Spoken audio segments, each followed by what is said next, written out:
कुंती, देखो कौन आया है।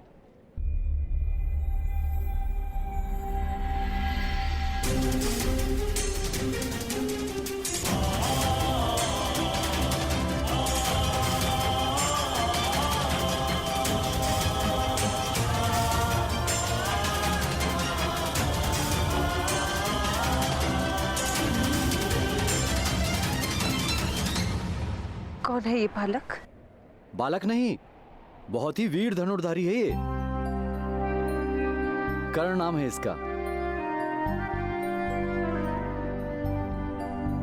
वन में कस्तूरी मृग पकड़ने आया है। मैंने इससे हमारे आश्रम में अतिथि बनने की विनती की तो मेरे साथ चलाया। और कर्ण, ये है मेरी पत्नी कुंती। प्रणिपात। आज मेरे हाथों एक रीछ की मृत्यु होने वाली थी, किंतु इन्होंने उस रीछ की रक्षा की। ये भी महान है। कहाँ रहते हो धनुधारी? उस पर्वत के पीछे एक गांव है, शंकुपत्र। मैं उधर रहता हूँ। यदि आपने नाम नहीं सुना तो इनके साथ सुन लीजिए। तुम इतनी दूर से अकेले आए हो? तुम्हारी माता ने आज्ञा दे दी तुम्हें? मैं माता के लिए ही कस्तूरी मृग लेने आया हूँ।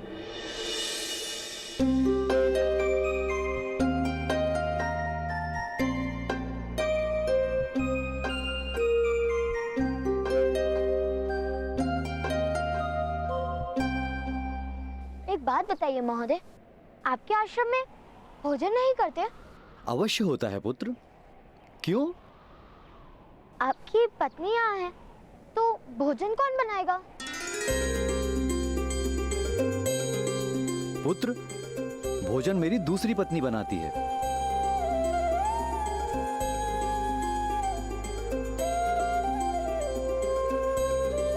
तुम्हें भूख लगी है कर्ण? नहीं, माता ने कहा है किसी के घर जाकर भूख लगी है कहना उचित नहीं। किंतु भोजन की बात इन्होंने की थी, मैंने नहीं। जब किसी के घर पे अतिथि बनकर जाओ तो भोजन मांगना उचित है। तुम हमारे साथ जल आहार करोगे। वहां पर जल है, जाकर अपने हाथ धो।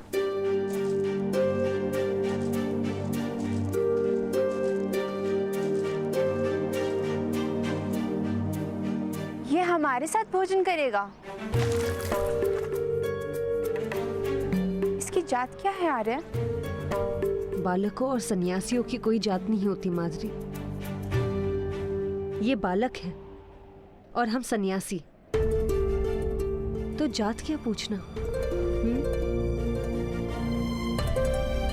कुंती, आज कर्ण को अपने हाथों से भोजन खिला दो और माता बनने का सुख प्राप्त कर लो।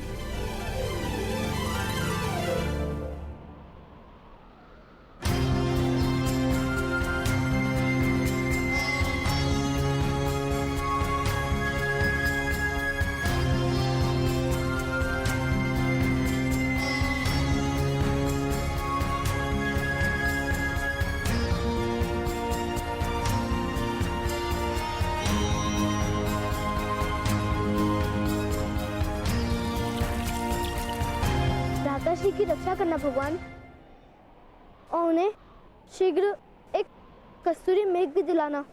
जब तक भ्राताश्री सुखरूप लौटते नहीं, तो तब तक यहाँ आपके सामने एक पैर पर खड़ा रहूंगा। सुन!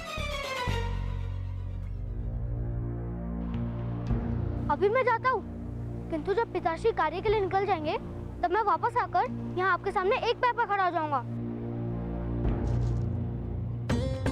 किंतु मैं उपस्थित नहीं, इस कारण आप भ्राताश्री का रक्षण मत बंद कर देना। छोड़! छोड़! कर्ण का क्या उसने कोई धनुष तो निर्मित नहीं किया?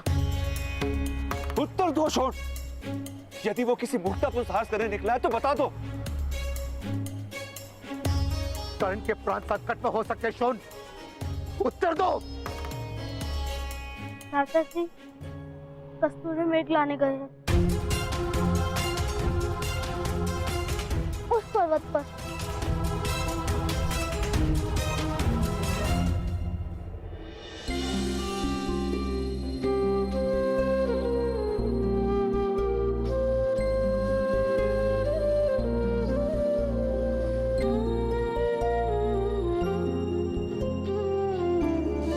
माता, मुझे भी अपने हाथों से भोजन कराओ। कोई आवश्यकता नहीं है। दोनों 9 वर्ष के तो हो गए हो, गुरुकुल जाने का समय निकट है। मैं बड़ा हो गया हूँ ना, अपने हाथों से भोजन करता हूँ।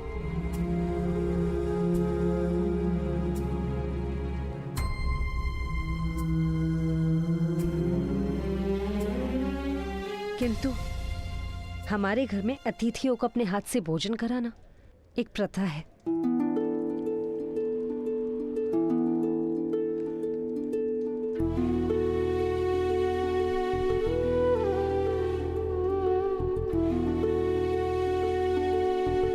खा लो पुत्र।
आर्य कहाँ जा रहे आप?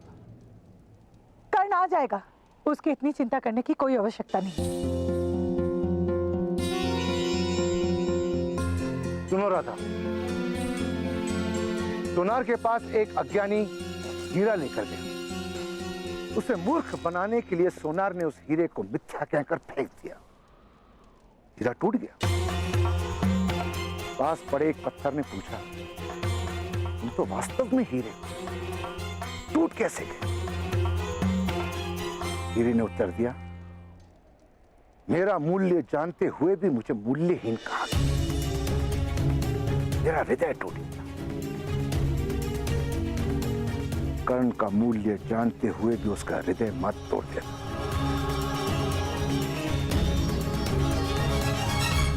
अन्यथा समय तुम्हें क्षमा नहीं करेगा।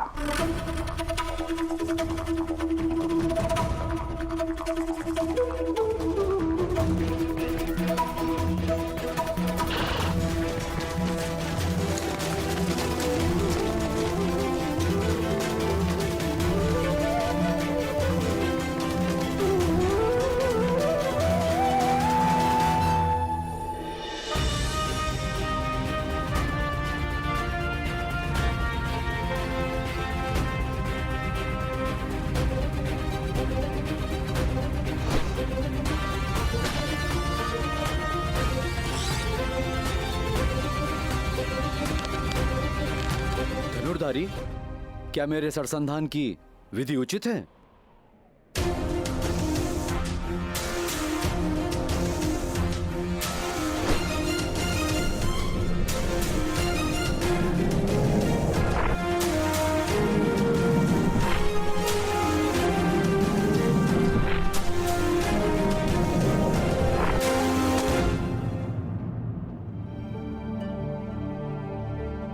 तुम चेष्टा करोगे?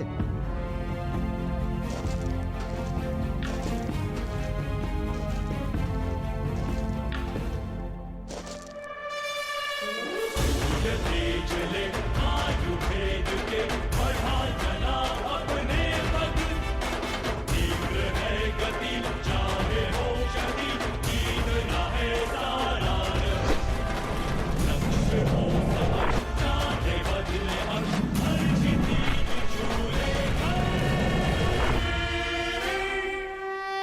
वत्स, तुम इस आयु में इतने अद्भुत धनुर्धारी कैसे बन गए? मेरा तीर तो चला गया, आपका तीर लौटकर कैसे आया? क्योंकि मैंने उसे लौटने की आज्ञा दी थी पुत्र। आपके तीर आपकी बात मानते हैं? हाँ,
बाणों का तो कर्तव्य है बाणावली की आज्ञा का पालन करना।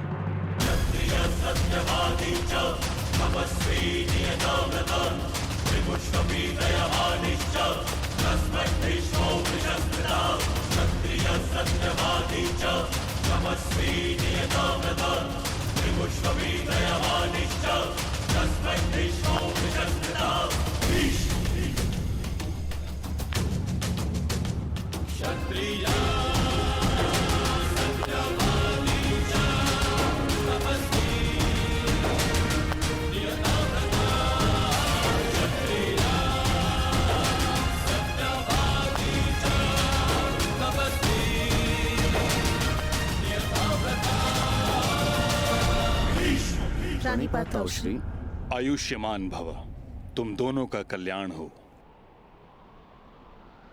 कुंती, पुत्रवती भवा।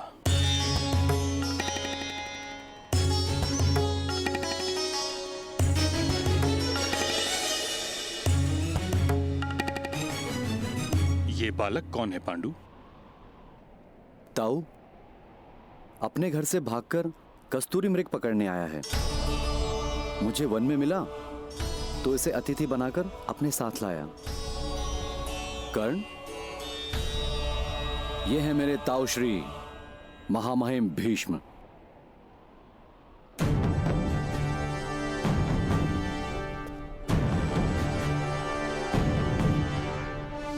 प्रणिपात। और ताऊ बहुत ही वीर धनुर्धारी है ये।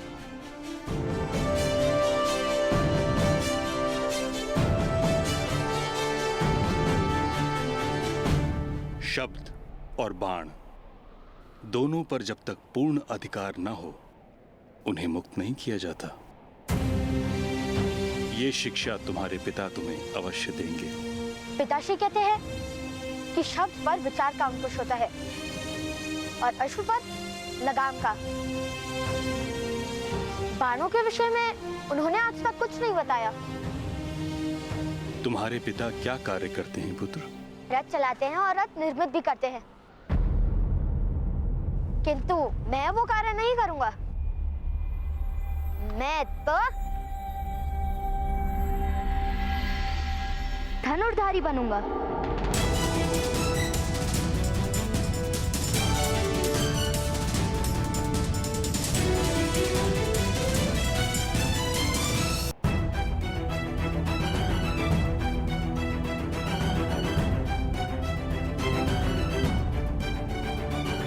पुत्र का कर्तव्य होता है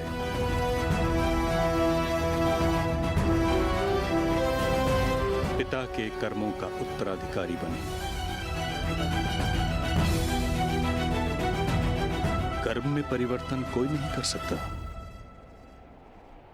तुम सूत के पुत्र, सूत के पुत्र, सूत के पुत्र, सूत के पुत्र, सूत के पुत्र, तुम्हें सूत ही बनना।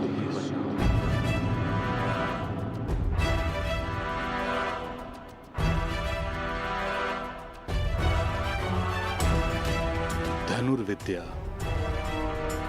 केवल क्षत्रियों के लिए होती है।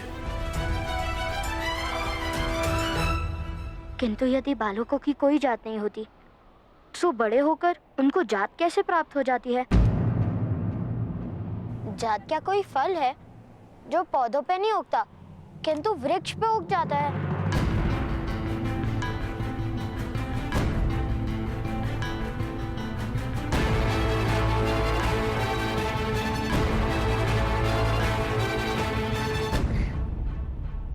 पुत्र, इतनी बुद्धि लगाओगे तो थक जाओगे। तुम्हें अपनी माताश्री के लिए कस्तूरी मृग लेने जाना है ना? मैं चलती हूँ तुम्हारे साथ। आज्ञा दीजिए ताऊश्री।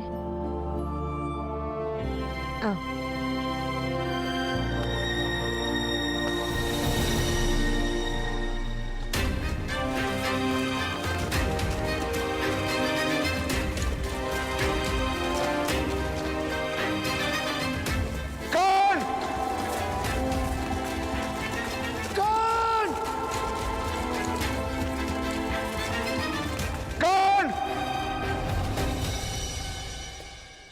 पुत्र पांडु, जी ताऊ।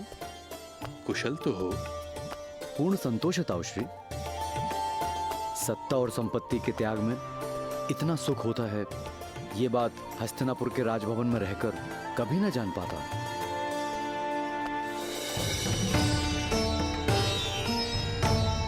ताऊ, हिमालय की पर्वतमालाओं में प्रातःकाल जब सूर्य उगता है तो आत्मा की गहन गुफाओं तक उसका प्रकाश फैल जाता है।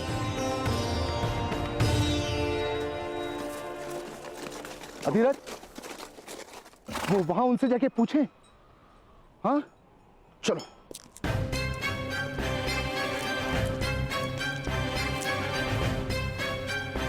क्षमा कीजिए ऋषिवर, एक बालक इन पहाड़ों में कस्तूरी मृग पकड़ने आया है। क्या आपने देखा उससे? कर्ण? वो हमारे ही आवास में है। क्या वो आपका पुत्र है? जी। घबराइए मत महोदय, कर्ण सुरक्षित है। वो और मेरी पत्नी कस्तूरी मृग लाने गए हैं। आपका बहुत ऋण जो आपने उसका रक्षण किया। थोड़े समय विश्राम कर लो, मेरी पत्नी और कर्ण बस आने ही वाले होंगे। जी।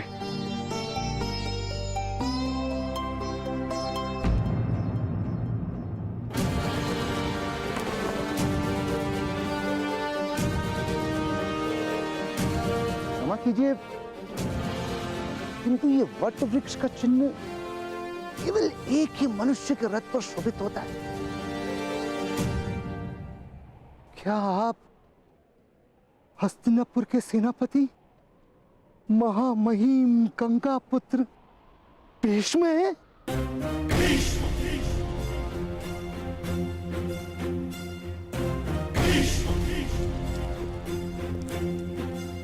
कल्याण हो पुत्र। आपके शौर्य और न्याय की चर्चा पूरे आर्यवर्त में है महामुनि।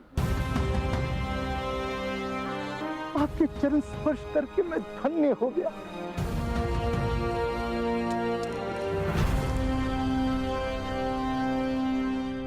आप हस्तिनापुर के सम्राट पांडु हैं? हस्तिनापुर का पूर्व सम्राट। आपका विवाह तो कुंती भोज की राजकुमारी कुंती के साथ हुआ है महाराज।